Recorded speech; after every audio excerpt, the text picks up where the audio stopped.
नमस्कार प्यारे बच्चों, जय हिंद। मैं परिहार सर आप सभी का मेरे इस YouTube channel primary digital study में स्वागत है। प्यारे बच्चों, आज के इस वीडियो में हम कक्षा 5वीं की हिंदी की पुस्तक का पाठ 18 सीखने जा रहे हैं और इस पाठ का नाम है रानी अवंती बाई। आप सभी को कक्षा 5वीं की हिंदी की पुस्तक ओपन करना है और पाठ 18 आपको निकाल लेना है। वीडियो को आप शुरू से लेके अंत तक जरूर देखें, क्योंकि इस वीडियो के माध्यम से आप पाठ 18 सीखने जा रहे हैं। बिना देर किए हुए हम वीडियो की शुरुआत करते हैं और इस पाठ को पढ़ना प्रारंभ करते हैं। साथ ही अभ्यास में जो प्रश्न दिए हुए हैं, प्रश्नों के उत्तर भी हम इसी वीडियो में कंप्लीट करने वाले हैं। तो जैसा कि आप स्क्रीन में देख रहे हैं, ये पाठ 18 है और इस पाठ में हम क्या क्या सीखेंगे।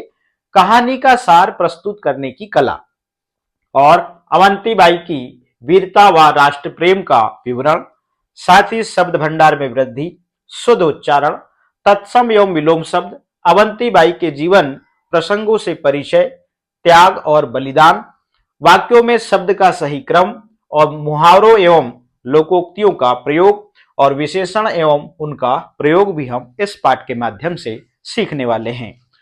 तो जैसा कि आप स्क्रीन में देख रहे हैं, यहाँ पे जो चित्र है ये रानी अवंती बाई का है। अब हम इस पाठ को पढ़ना प्रारंभ करते हैं। गांव की चौपाल पर किसानों के कानों में अभी तक भुवन के द्वारा गाई आल्हा की धुन गूंज रही थी। तभी किसी ने कहा, धन्य है इस धरती को कैसे कैसे सुरमा हुए हैं, अब ऐसे जोधा कहां। नहीं नहीं, ऐसा नहीं, गांव के वयो वृद्ध बाबा थान सिंह बोल पड़े। भारत भूमि कभी वीरों से खाली नहीं रही है। आगे पढ़ते हैं। सुपरथ बोला, बाबा हमें भी सुनाइए ना रामगढ़ की रानी अवंती बाई की कथा तुम सबको सुनाता हूं। सब लोग कान लगाकर सुनने लगे और बाबा ने कथा शुरू की। चलिए अब भी हम भी पढ़ते हैं। लिखा है, सन 1831 अगस्त माह की 16 तारीख थी। सिवनी जिले के मनकहड़ी गांव में जमींदार राव जुझार सिंह लोधी के घर में एक बालिका ने जन्म लिया। बालिका का नाम अवंती बाई रखा गया। होनहार वीरवान के होते चिकने पात अवंती बाई ने हट करके तलवार और बंदूक चलाने के साथ साथ घुड़सवारी भी सीखी। उनकी रुचि पढ़ने लिखने में भी थी, अतः वे घर में रखे हस्तलिखित ग्रंथ विशेषकर आल्हा और रामचरितमानस का नित्य पाठ करती। अवंती बाई सयानी हो चली थी। सन 1849 में महाशिवरात्रि के पावन पर्व पर रामगढ़ के राजकुमार विक्रमाजीत सिंह, जिन्हें हम विक्रमादित्य कहते हैं, के साथ उनका विवाह कर दिया गया।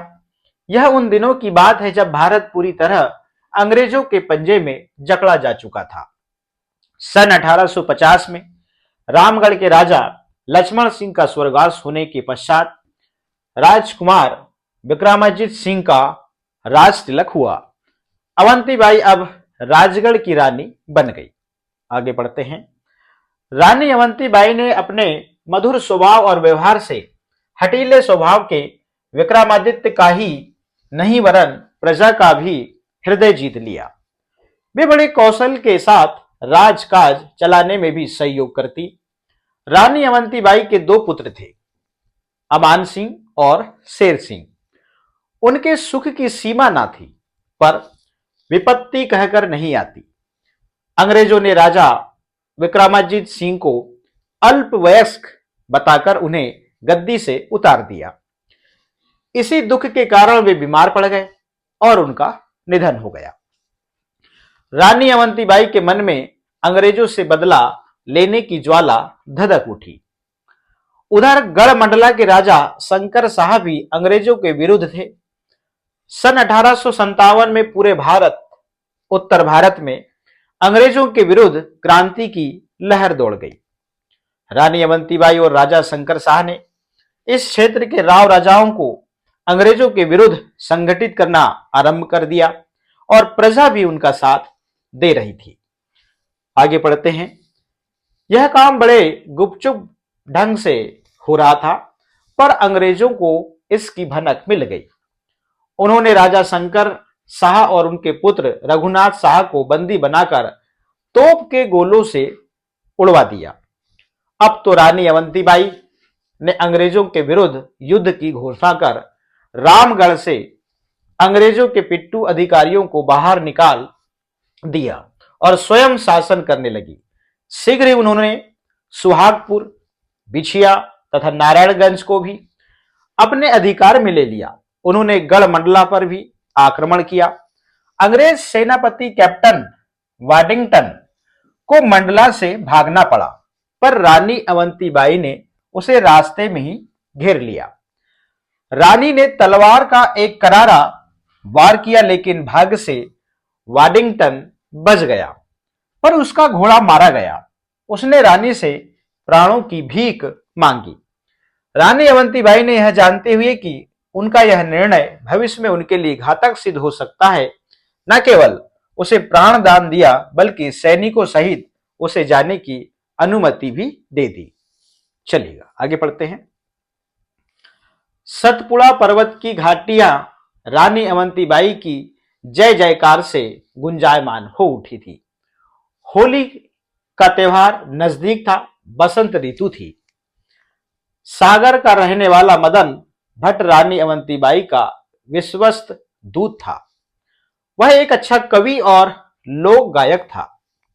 रानी अवंतीबाई ने अंग्रेजों की नाक में दम कर रखा था, पर उधर कैप्टन वाडिंगटन भी अपनी पराजय भूला ना था। उसने जबलपुर से अंग्रेजी सेना मंगाई। एक बड़ी सेना लेकर उसने रानी अवंतीबाई को घेरना आरंभ किया। विद्रोही सैनिक तितर बितर हो गए थे। अंग्रेजी सेना ने क्रांति के प्रमुख केंद्रों गढ़मंडला, विजय राघोगढ़, सोहागपुर, बिछिया और नारायणगंज पर पुनः अधिकार कर लिया। अब केवल रामगढ़ ही उनकी आंखों में खटक रहा था। अपने आप को घिरते देख रानी अवंतीबाई ने रामगढ़ का किला खाली कर दिया। उन्होंने देवहारगढ़ की पहाड़ी पर अपना मोर्चा जमाया। उनके पास बहुत थोड़े किसान सैनिक और कुछ विश्वस्त सहयोगी ही बचे थे। कैप्टन वाडिंगटन रामगढ़ पर टूट पड़ा। उसने तोपों की मार से किले को धराशायी कर दिया। गुप्तचरों से सूचना पाकर उसने देवहारगढ़ की पहाड़ी पर आक्रमण किया। रानी अवंतीबाई ने डटकर सामना किया, पर तोप और बंदूकों के आगे अनपढ़ किसान सैनिक भला कब तक टिकते। अचानक रानी के पैर में गोली आ लगी। वे अंग्रेजों की बंदी नहीं बनना चाहती थी। उन्होंने महारानी दुर्गावती की भांति स्वयं कटार घोंपकर अपनी जीवन लीला समाप्त कर ली। देवहारगढ़ की पहाड़ी पर ही रानी अवंतीबाई की चिता को अग्नि दी गई। उनके साथियों ने पत्थरों का एक स्मारक बनाकर उन्हें अपनी श्रद्धांजलि दी। वह स्थान रानी टीला के नाम से जाना जाता है और रानी अवंतीबाई का नाम देश की महान वीरांगनाओं में सदा सदा के लिए अमर हो गया। इतना कहकर बाबा थान सिंह मौन हो गए और चौपाल में बैठे सभी किसानों के सर रानी अवंतीबाई के प्रति श्रद्धा से झुके थे।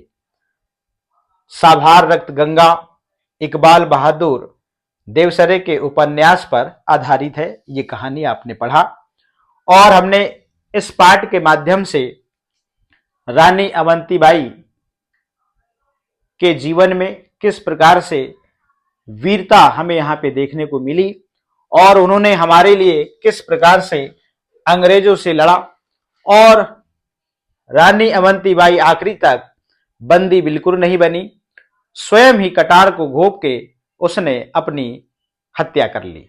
तो इस प्रकार से हमने इस पाठ को पढ़ लिया है। आप एक बार दो बार जरूर पढ़ें, क्योंकि इसके अभ्यास में जो भी प्रश्न होंगे वो इसी पाठ से होंगे। तो पाठ को कम से कम आपको एक बार दो बार तीन बार जरूर पढ़ना चाहिए।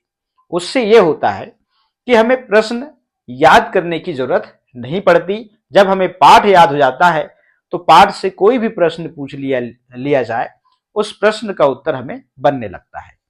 अब अभ्यास में बोध प्रश्न में प्रश्न क्रमांक 1 निम्नांकित शब्दों के अर्थ शब्दकोश से खोजकर लिखिए। तो शब्दकोश बुक के अंत में आप देखेंगे वहां दिए हुए हैं। वहां से आप शब्दों के अर्थ इस प्रकार से लिखेंगे। सूरमा का अर्थ होता है वीर, कूटनीति का अर्थ होता है छिपी चाल, मर्यादा का मतलब होता है इज्जत, और घातक का मतलब होता है विनाशकारी, और भयभीत का मतलब होता है डरा हुआ, और पुनीत का अर्थ होता है पवित्र। इस प्रकार से आप यहाँ पे अर्थ लिखेंगे। आगे है जोधा का अर्थ योद्धा से है, बयाना का अर्थ यहाँ पर पेशगी से है, खो का अर्थ यहाँ पर को से है, दौरा का अर्थ भ्रमण से, गाही का मतलब पकड़कर, विक्रम का मतलब पराक्रम, सुदृढ़ का मतलब मजबूत, बैरन का मतलब शत्रु, पिट्टू का मतलब पिछलना, जाहर का मतलब प्रकट, डंडिन का मतलब होता है मजबूत, करवी का मतलब होता है पशुओं का खाना, और मारक का मतलब मार्ग, और उछाह का मतलब उत्साह, भूपई का मतलब राजा, और विश्वस्त का मतलब विश्वास के योग्य, और स्वराज का मतलब अपना राज्य, और अल्न वयस का मतलब होता है नाबालिग। इस प्रकार से आप यहाँ पे शब्दों के अर्थ लिखेंगे। अब प्रश्न क्रमांक 2, निम्नलिखित प्रश्नों के उत्तर दीजिए। इन प्रश्नों के जो उत्तर हम इस पेज के बाद में कंप्लीट करेंगे। अब काव्य की निम्न पंक्तियों को पूर्ण कीजिए।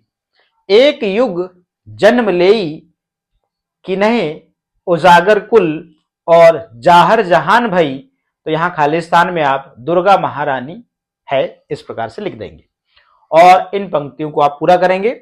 अगली पंक्तियां हैं मुगल शहनशाह अकबर से टक्कर लई, और खालिस्तान अमर कहानी है, तो खालिस्तान में आप राखी मर्यादा जीमी आप शब्द लिख देंगे। इस प्रकार से आप इन पंक्तियों को कंप्लीट करेंगे। अब हम चलते हैं प्रश्न क्रमांक 4 में। रिक्त स्थानों की पूर्ति कीजिए। भारत भूमि कभी खालिस्तान से खाली नहीं रही है, तो यहां पर आप वीर लिख देंगे, ठीक है ना, वीरों से लिख देंगे। अवंती बाई का जन्म कहां हुआ? मनकहरी, तो आप मनकहरी गांव में हुआ, तो यहां पर मनकहरी आप यहां पर गांव लिख देंगे। अवंतीबाई नित्य खालिस्तान का पाठ करती थी, तो आल्हा और रामचरितमानस। रानी अवंतीबाई के 2 पुत्र थे, अमान सिंह और शेर सिंह, तो आप यहाँ पे शेर सिंह लिखेंगे। अब यहाँ पे खालिस्तान की पहाड़ी पर रानी अवंतीबाई की चिता को अग्नि दी गई, देवारगढ़। तो इस प्रकार से जो है आप यहाँ पे इन शब्दों को लिख लेंगे। इससे रिक्त स्थान जो है वो कंप्लीट हो जाएंगे। आप यहाँ पे वीरो, यहाँ क्या लिखेंगे आप? वीरो लिख देंगे। क्या लिख देंगे आप? वीरो। इस प्रकार से ये आएगा ना, वहां वीरो लिखा हुआ है तो ये गलत है, चलिएगा। अब हम चलते हैं अगले प्रश्न पे। तो ऊपर के जो प्रश्न हैं उनको हम पहले कंप्लीट कर लेते हैं। निम्नलिखित प्रश्नों के उत्तर दीजिए। प्रश्न है किसानों के कानों में किसकी धुन गूंज रही थी? तो उत्तर लिखेंगे किसानों के कानों में भुवन के गाए आल्हा की धुन गूंज रही थी। अगला प्रश्न है रामगढ़ की रानी कौन थी? तो उत्तर लिखते हैं रामगढ़ की रानी अवंतीबाई थी। अगला प्रश्न है अवंतीबाई का जन्म कब और कहां हुआ? उत्तर लिखते हैं अवंतीबाई का जन्म 16 अगस्त 1831 को सिवनी जिले के मनकहरी गांव में जमींदार राव जुझार सिंह लोधी के घर में हुआ था। इस प्रकार से आप इस प्रश्न का उत्तर लिखेंगे। घ नंबर का प्रश्न है रानी अवंतीबाई का विवाह कब और किसके साथ हुआ था? तो उत्तर लिखेंगे रानी अवंतीबाई का विवाह सन 1849 में महाशिवरात्रि के पावन पर्व पर रामगढ़ के राजकुमार विक्रमाजीत सिंह के साथ हुआ था। अगला प्रश्न है राजा विक्रमाजीत सिंह बीमार क्यों पड़े? तो उत्तर लिखेंगे अंग्रेजों ने राजा विक्रमाजीत सिंह को अल्पवयस्क बताकर रामगढ़ की गद्दी से उतार दिया। इसी दुख के कारण वे बीमार पड़ गए और उनका निधन हो गया। अगला प्रश्न है रानी अवंतीबाई ने 1857 की क्रांति में किस प्रकार सहयोग दिया? तो उत्तर लिखते हैं रानी अवंतीबाई के मन में अंग्रेजों से पति की मृत्यु का बदला लेने की ज्वाला धधक रही थी। उधर गढ़ मंडला के राजा शंकर शाह भी अंग्रेजों के विरुद्ध थे। सन 1857 में पूरे उत्तर भारत में अंग्रेजों के विरुद्ध क्रांति की लहर दौड़ गई और रानी अवंतीबाई और राजा शंकर शाह ने क्षेत्र के राजाओं को अंग्रेजों के विरुद्ध संगठित किया तथा प्रजा को भी इस क्रांति में साथ लिया। अगला प्रश्न है कैप्टन वाडिंगटन ने अपनी पराजय का बदला किस प्रकार लिया? तो उत्तर लिखेंगे आप रानी अवंतीबाई से बुरी तरह पराजित हुआ कैप्टन वाडिंगटन अपनी पराजय को भूला ना था। एक बड़ी सेना लेकर उसने रानी अवंतीबाई को घेरना आरंभ किया। अपने आप को घिरता देख रानी अवंतीबाई ने रामगढ़ का किला खाली कर देवालगढ़ की पहाड़ी पर अपना मोर्चा जमा लिया और कैप्टन वाडिंगटन ने पहले तो रामगढ़ के किले को धराशायी कर दिया और फिर गुप्तचरों से सूचना पाकर देवालगढ़ की पहाड़ी पर आक्रमण किया। तो रानी अवंतीबाई ने अंतिम सांस तक अंग्रेजी सेना से मुकाबला करते हुए वीर गति पाई। इस प्रकार कैप्टन वाडिंगटन ने अपनी पराजय का बदला लिया। इस प्रकार से आप इस प्रश्न का उत्तर लिखेंगे। अगला प्रश्न है, मदन भट्ट कौन था, उसके कवित्व का वर्णन कीजिए। तो उत्तर लिखते हैं, सागर का रहने वाला मदन भट्ट रानी अवंतीबाई का विश्वस्त दूत था। वह एक अच्छा कवि और लोक गायक था। उसके रचे कई दोहे और पद रानी अवंतीबाई के गुणों का बखान करते हैं। इस प्रकार से आप इन प्रश्नों के उत्तर लिखेंगे। अब भाषा अध्ययन का पहला प्रश्न, निम्नलिखित शब्दों के शुद्ध उच्चारण कीजिए।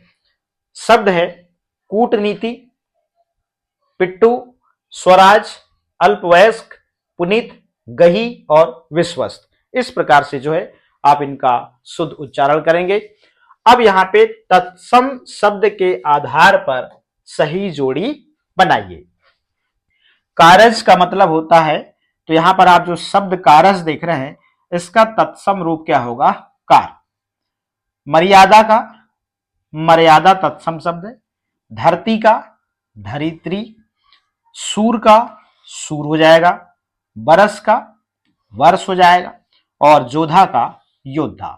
इस प्रकार आप तत्सम रूप से मिला देंगे। अब प्रश्न क्रमांक 3, तो प्रश्न क्रमांक 3 क्या है, पाठ के आधार पर निम्नलिखित वाक्यों में शब्दों का क्रम ठीक करके उन्हें सार्थक वाक्यों का रूप दीजिए। चलिए इस प्रश्न को जो है हम इस पेज के बाद में कंप्लीट करेंगे। इसको पहले हम पढ़ लेते हैं। यहां पे जो चीज लिखी हुई है पढ़िए और समझिए। सच्चा व्यक्ति जीवन में कभी हार नहीं मानता, वह उचित कार्य करता है।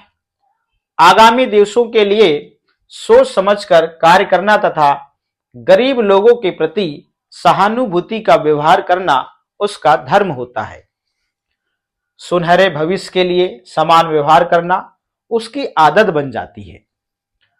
उपयुक्त पंक्तियों में रेखांकित शब्द कोई ना कोई विशेषता प्रकट करते हैं और ये शब्द विशेषण कहलाते हैं। ध्यान रखने योग्य बातें हैं, मतलब रेखांकित जो शब्द हैं, यहां ये जो शब्द हैं कुछ ना कुछ विशेषता जो है वो प्रकट कर रहे हैं और विशेषता प्रकट करने वाले जो शब्द हैं वो क्या कहलाते हैं, विशेषण कहलाते हैं। यह विशेषता गुण, दोष, रंग, आकार तथा काल संबंधित हो सकती हैं। विशेषता हो सकता है गुणों की भी हो, विशेषता दोष की भी हो, गुण दोष दोनों की हो, या रंग की हो, या आकार की हो, या काल संबंधित हो सकती है। वो कैसे? गुण संबंधित विशेषण शब्द देखिएगा, जैसे भला, बुरा, उचित, सीधा, शांत आदि। आकार संबंधित विशेषता आप देखिएगा, विशेषण शब्द आप यहां पे देखेंगे, गोल, नुकीला, लंबा, चौड़ा, सीधा आदि। रंग संबंधित विशेषण शब्द देखिए, लाल, पीला, नीला, सुनहरा, चमकीला आदि। काल संबंधित विशेषण नया, पुराना, अगला, पिछला, भूत आदि। इस प्रकार से आप इसको पढ़ेंगे और समझेंगे। अब हम ऊपर का जो प्रश्न है उसको कंप्लीट करते हैं, चलिएगा। तो पाठ के आधार पर निम्नलिखित वाक्यों में शब्दों का क्रम ठीक करके उन्हें सार्थक वाक्यों का रूप दीजिए। यहां पे जो आप वाक्य देख रहे हैं, जैसे हम एक को पढ़ते हैं, बाकी आप समझ जाएंगे। रही है खाली नहीं वीरों से भारत भूमि कभी।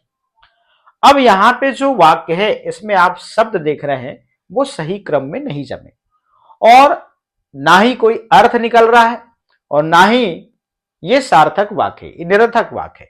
इनको आपको सही क्रम में किस प्रकार से जमाना है, जैसे क नंबर को आप जमाएंगे, भारत भूमि कभी वीरों से खाली नहीं रही। ख नंबर को जमाएंगे, सतपुड़ा पर्वत की घाटियां रानी अवंतीबाई की जय जयकार से गुंजायमान हो उठी थी। ग नंबर वाक्य को आप जमाएंगे, रानी अवंतीबाई ने अंग्रेजों की नाक में दम कर दिया। और घ नंबर में वह स्थान रानी टीला के नाम से जाना जाता है। इस प्रकार से आप सार्थक वाक्य बनाएंगे। इसके बाद में प्रश्न क्रमांक 4, निम्नलिखित विशेषणों का प्रयोग वाक्यों में करके उनके सामने बने कोष्टक में लिखिए कि वह किससे संबंधित विशेषण है। तो आप देख रहे हैं सामने शब्द है और शब्द को पहचानना है और कौन सा विशेषण संबंधित जो यहां पे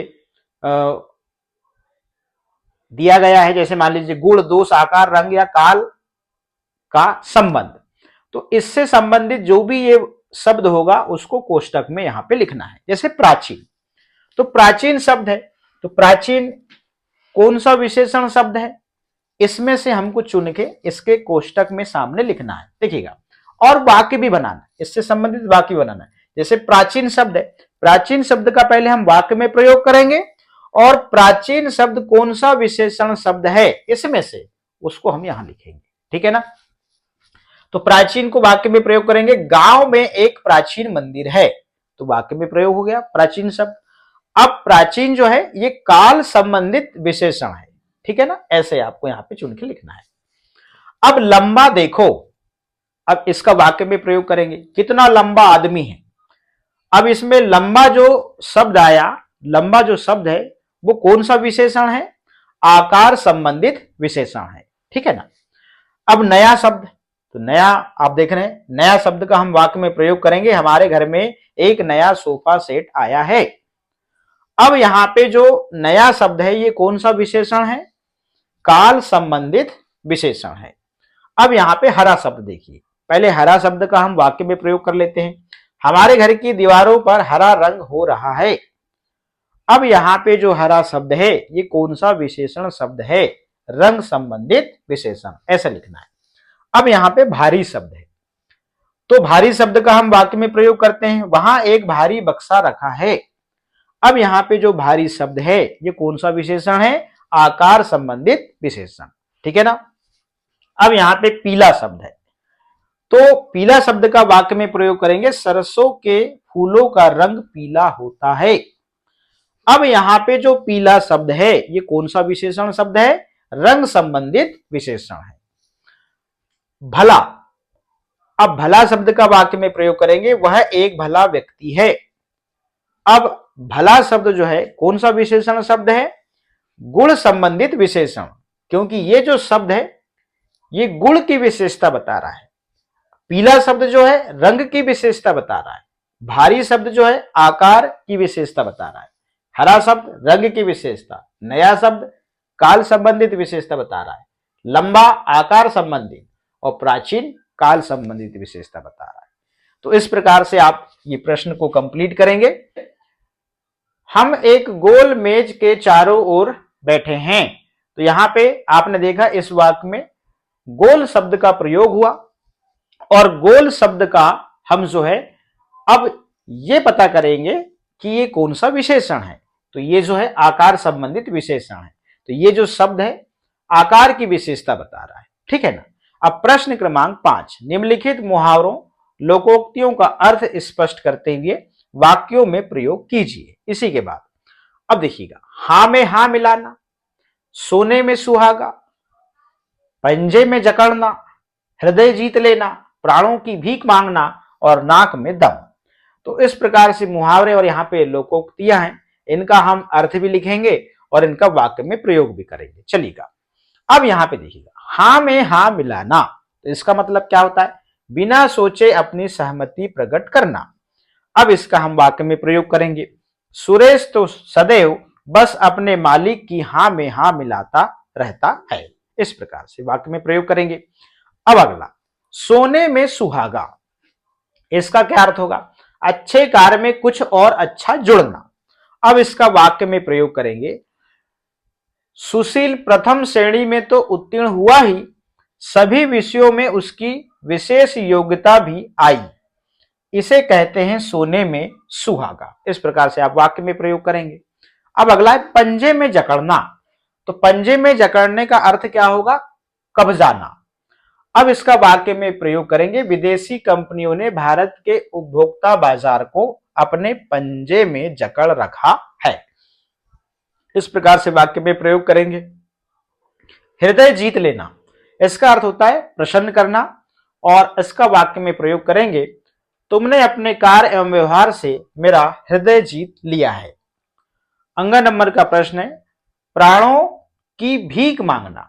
तो प्राणों की भीख मांगना मतलब दया की याचना करना। और वाक्य में प्रयोग करेंगे, युद्ध के मैदान में कायर सदैव प्राणों की भीख मांगता है। इस प्रकार से जो है लोकोक्तियां और मुहावरों का हमने अर्थ लिखा और इनका वाक्य में प्रयोग किया। इसका वाक्य में प्रयोग करेंगे, पुत्र के दुष्कर्मों ने पिता की नाक में दम कर रखा है। अब अगला है, होनहार बीरवान के होत चीकने पात। मतलब होनहार के लक्षण आरंभ में ही दिखाई दे जाते हैं। इसका वाक्य में प्रयोग करेंगे, लक्ष्मीबाई ने बचपन में ही बर्छी भाला इत्यादि चलाने सीख लिए थे। किसी ने ठीक ही कहा है, होनहार बीरवान के होत चिकने पात। नंबर, अकेला चना भार नहीं फोड़ सकता। तो अर्थ लिखेंगे, अकेला व्यक्ति कुछ नहीं कर सकता। तो वाक्य में प्रयोग करते हैं, सचिन ने पारी के अंत तक बल्लेबाजी की, फिर भी भारत हार गया। किसी ने ठीक ही कहा है, अकेला चना भार नहीं फोड़ सकता।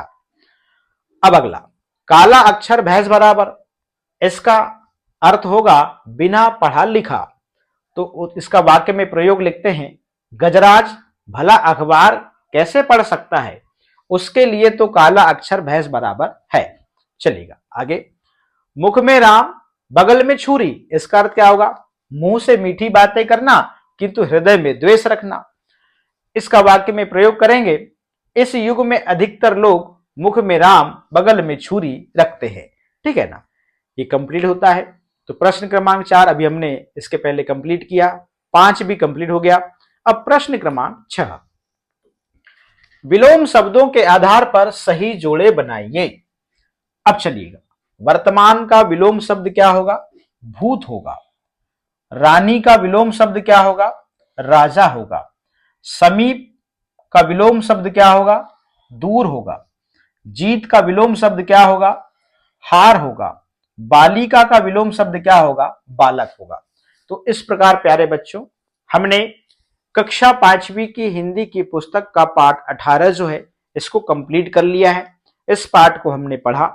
इस पाठ के अभ्यास में जो भी प्रश्न थे, प्रश्नों के उत्तर भी हमने इस वीडियो में कंप्लीट कर लिया है। तो आज के इस वीडियो में इतना ही। फिर मिलेंगे हम नए वीडियो में नए पाठ के साथ में। आप सभी का बहुत बहुत धन्यवाद।